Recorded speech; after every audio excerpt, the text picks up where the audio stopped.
Voilà.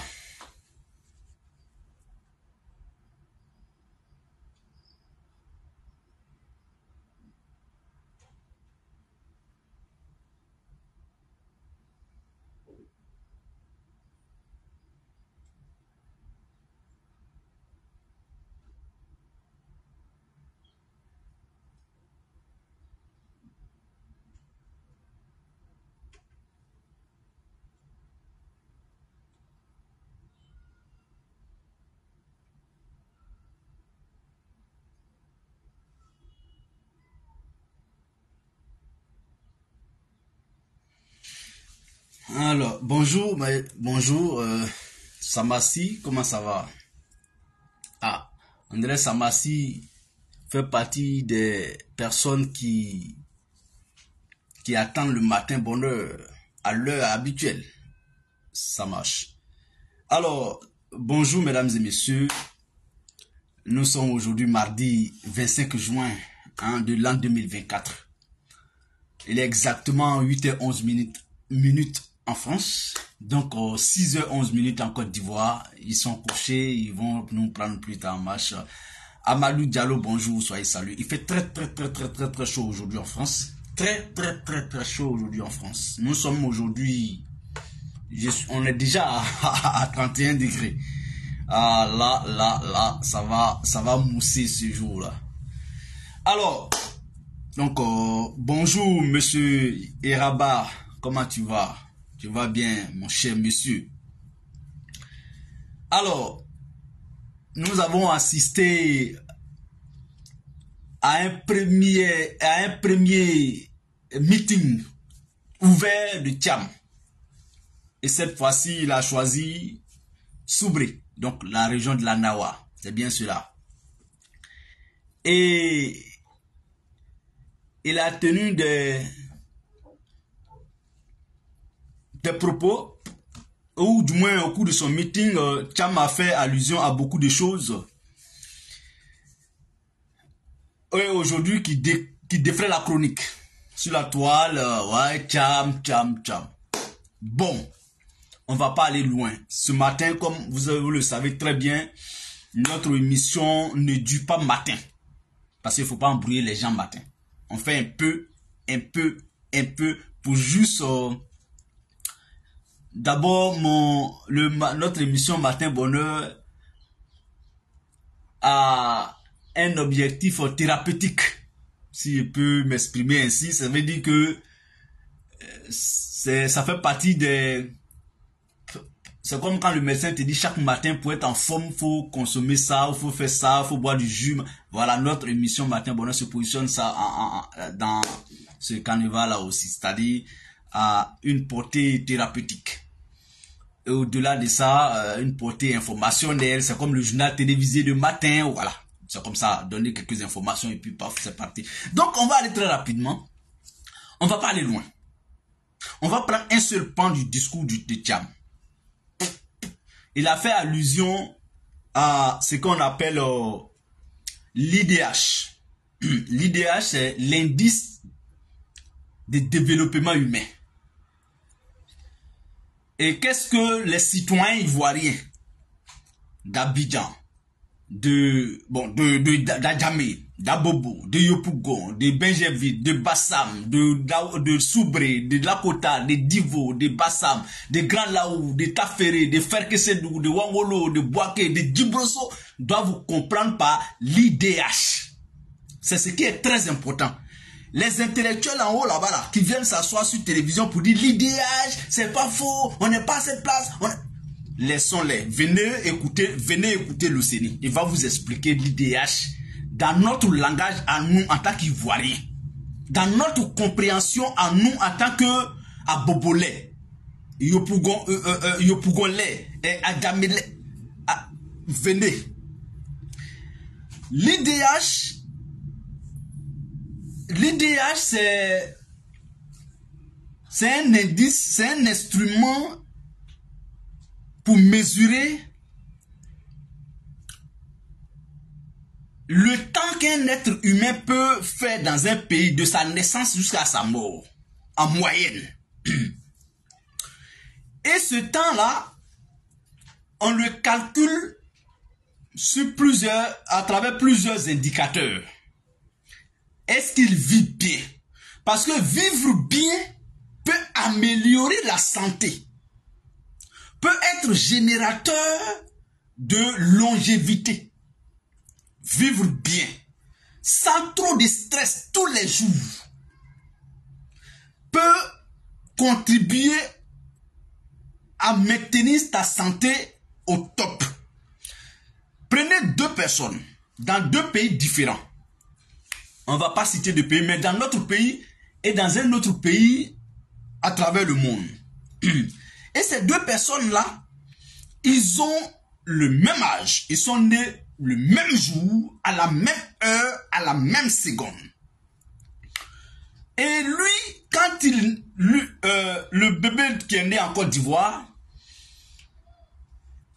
papa ne sait même pas, c'est-à-dire maman est enceinte, on dit elle doit aller accoucher.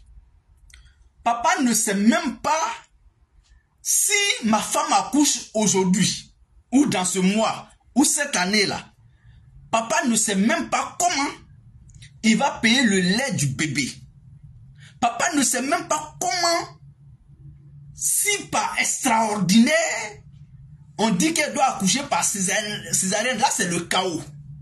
Donc, avec tout ce stress, tout ce souci sur le père déjà, et l'enfant naît dans ces conditions-là, le père, quand il donne 1000 francs à maman pour acheter biberon, là, il pense que ces 1000 francs doivent faire 10 jours. Et pourtant, nos femmes, nos mamans savent que 1000 francs pour allaiter l'enfant avec le biberon, c'est tout au plus pour une journée. Le père ne sait même pas comment les autres membres de la famille doivent manger. Donc, l'enfant qui naît dans ces conditions-là, il n'est pas bien nourri. Comme l'enfant qui naît dans un autre pays où le père, avant la naissance de l'enfant, le trousseau est prêt. Parce que lui qui ne sait même pas comment il doit payer le lait après l'accouchement, il ne peut pas faire trousseau. Lui, il ne parle pas de trousseau. Madame ne peut pas lui parler de trousseau. Madame sait dans quelles conditions ils vivent. Puisque la maison où ils habitent là, leur loyer même, le trousseau dépasse leur loyer. Et pourtant, pour payer le loyer, c'est trop déjà compliqué. Donc, l'enfant qui naît dans ces conditions, au lieu d'être allaité avec le biberon de 1000 francs par jour, on divise 1000 francs là sur 3 jours. Quand l'enfant pleure, on dit, ah, on a dit dans ma 600. C'est-à-dire, je viens de lui donner de l'eau. Quand l'enfant pleure, je pense qu'il n'a pas faim, mais il faut lui donner l'eau à boire. Donc, l'indice de développement humain aussi peut se calculer à travers le niveau d'instruction, le niveau d'éducation. Parce que les plus abrutis ne durent pas longtemps. Donc, il y a tout ça qui rentre en ligne de compte. Et donc, pour faire sortir les chiffres de l'indice de sécurité, l'indice de développement humain, ce n'est pas la Côte d'Ivoire qui fait sortir. C'est-à-dire, ce n'est pas l'État de Côte d'Ivoire qui s'assoit pour dire, bon, on n'a qu'à nous donner un bon niveau de classement. Non. Il y a des institutions bien organisées, bien structurées à travailler sur ça. Et ce sont ces organisations-là qui disent que dans le monde entier, il y a sur 193 pays en termes sur un échantillonnage ou bien sur une moyenne de 193 pays. L'année dernière, la Côte d'Ivoire était positionnée à la place 159. Et de l'année dernière à cette année, en un an, nous avons chuté ou régressé. On était le 159e pays. Aujourd'hui, nous sommes le 166e pays sur 193. Ça veut dire quoi? Dans le monde aujourd'hui, la Côte d'Ivoire est placée parmi les 30 derniers pays à très faible taux d'indice de développement humain. Ça veut dire quoi? Que dans les 193 pays là, nous, on est parmi les derniers. Les derniers. Puisque déjà sur 193, toi tu es 166e. C'est comme à l'école. On dit dans votre classe, il y a 193 élèves. Et puis toi tu es 166e. Mais tu es parmi les 30 derniers de la classe. Et en d'autres termes, ça veut dire que on est parmi les pays qui sont très faibles en termes d'indice de développement humain. Ça veut dire, à la naissance en Côte d'Ivoire jusqu'à ta mort, là, ton expérience de vie, qui était l'année dernière de 60 ans, est aujourd'hui de 50 ans. Ça, c'est l'exemple palpable qu'il faut comprendre pour dire, ah, ok. Ça veut dire qu'en Côte d'Ivoire, l'année dernière, quelqu'un qui vivait 30 ans, aujourd'hui, il ne peut que vivre 26 ans. Quelqu'un qui pouvait vivre 70 ans, aujourd'hui, il va tourner autour de 65, 64, 63. Mais qu'est-ce qui fait ça? Il y a beaucoup de facteurs. Premier facteur, et que vous serez bien d'accord avec moi, je parle avec les Ivoiriens qui sont bien résidents en Côte d'Ivoire. Eux là, parce que quand on dit l'indice de développement humain, ce n'est pas forcément les Ivoiriens qui vivent à l'étranger. Hein. Ceux qui vivent dans le pays, et, y compris même les non-nationaux, hein, ils vont témoigner sur un aspect où nous tous on est d'accord. Aujourd'hui, même un fonctionnaire, il est stressé comment il va boucler le mois. Et ça là, c'est tous les mois. Ça aussi fait partie des facteurs qu'on doit prendre en compte dans l'indice de développement humain. On prend deux pays différents où les deux fonctionnaires de même catégorie, de même fonction, de même domaine ont le même salaire. Par exemple, Côte d'Ivoire est un autre pays. Et ce pays-là, le coût du loyer est 2 fois moins que le coût du loyer en Côte d'Ivoire. Mais ces deux fonctionnaires-là n'ont pas le même mode de vie. Les deux fonctionnaires-là n'ont pas le même niveau de stress mensuel. Les deux fonctionnaires, c'est-à-dire, je veux dire, ils ont les mêmes conditions. Ça veut dire que même enfants, ils sont mariés, une femme, 2 enfants, une femme, 2 enfants. Ils ont même, en fait, ils ont le même niveau de vie, en fait. Mais, tu trouveras que un sera plus stressé que l'autre. Mais on dit dans le cas aujourd'hui, là, sur 193 pays au monde, la Côte d'Ivoire, ses fonctionnaires vivent mal. C'est tout ça là qu'il faut regarder. Mais est-ce que ce n'est pas une réalité en Côte d'Ivoire? Sautons des chiffres. Laissons détail de chiffres. Parce que tout le monde ne maîtrise pas les chiffres. Venons sur le terrain. La réalité aujourd'hui que vivent les Ivoiriens, c'est quoi? C'est quelle réalité nous on vit en Côte d'Ivoire? 1. Abidjan, dans toutes les communes d'Abidjan, dans une zone viable, c'est-à-dire à 0 risque ou bien à un niveau très faible de risque de glissement de terrain. Je ne parle pas des quartiers précaires hein, où les gens doivent payer, je veux dire, une cabane pour s'abriter. Je ne parle pas de ça. Quelqu'un qui se loue aujourd'hui une maison à Abidjan, il ne serait-ce qu'un studio à Abidjan, dans un quartier bien habitable, ne peut pas payer moins de 50 000 francs par mois. C'est pas possible. Et on sait qu'on est en Afrique. Il est très difficile aujourd'hui de voir quelqu'un vivre seul. Ça veut dire, j'ai mon studio, je suis seul dedans. Vraiment, c'est très difficile de voir ça en Côte d'Ivoire, sinon en Afrique. Soit tu as un ami, tu as un frère, tu as un petit frère, tu as un cousin. Bien, vraiment, c'est comme ça on vit en Afrique. Il est très très rare de voir les gens, un jeune, même s'il est étudiant, il est très difficile de le voir vivre tout seul. Donc aujourd'hui, si tu vis en famille, monsieur, madame, les enfants, tu ne peux pas vivre dans le studio. Tu vas te prendre au minimum une chambre salon. Donc 2 pièces. Au minimum 2 pièces. Aujourd'hui, dans quel quartier d'Abidjan, 2 pièces coûtent 50 000? Ou 60 000? Ou 70 000? 2 pièces. Dans quel quartier d'Abidjan? Dans quelle commune? Dites-moi. Dites-moi que, oh le Seigneur, pardon, faut pas exagérer. Dans telle commune d'Abidjan là, 2 pièces là, on peut trouver à ça. Dites-moi.